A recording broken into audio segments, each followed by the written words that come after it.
Halo semuanya. Di sini saya akan menjawab pertanyaan tentang bagaimana cara pengukuran pada jangka sorong.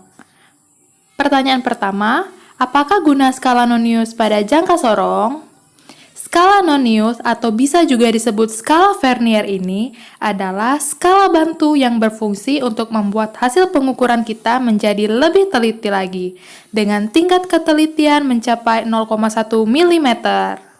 Pertanyaan kedua, jelaskanlah contoh cara membaca suatu besaran yang diukur menggunakan nonius, di mana panjang nonius sama dengan 19 skala terkecil dan nonius tersebut dibagi menjadi 20 bagian. Maka, 19 skala utama dibagi 20 skala nonius sama dengan 0,95 mm. Pertanyaan ketiga, berapa milimeterkah selisih panjang satu skala utama alat ukur dan satu skala nonius pada soal sebelumnya? Maka selisihnya adalah 1 dikurangi 0,95 mm sama dengan 0,05 mm. Pertanyaan keempat, berikanlah suatu contoh penulisan hasil pengukuran panjang yang menggunakan jangka sorong, lengkap dengan ketidakpastiannya. Berikut adalah contoh gambar jangka sorong.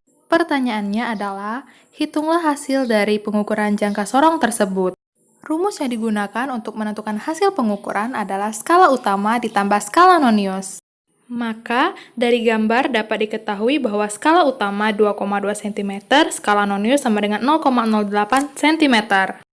Hasil pengukuran sama dengan skala utama ditambah skala nonius sama dengan 2,2 cm ditambah 0,08 cm, sama dengan 2,28 cm dengan ketidakpastian plus minus 0,05 cm. Pertanyaan kelima, ungkapkanlah keistimewaan mikrometer sekrup sebagai alat ukur panjang. Dan berikanlah suatu contoh hasil pengukuran dengan mikrometer sekrup beserta ketidakpastiannya. Rumus yang digunakan untuk menentukan hasil pengukuran adalah skala utama ditambah skala nonius. Dari gambar ini dapat diketahui bahwa skala utama sama dengan 3 mm dan skala nonius sama dengan 0,22 mm. Hasil pengukuran sama dengan skala utama ditambah skala nonius, sama dengan 3,00 mm ditambah 0,22 mm sama dengan 3,22 mm dengan ketidakpastian plus minus 0,005 mm. Dan keistimewaan dari alat ukur ini adalah mikrometer sekrup ini dapat mengukur barang dengan ukuran yang sangat kecil dari ketelitian 0,01 mm sampai dengan 0,02 mm.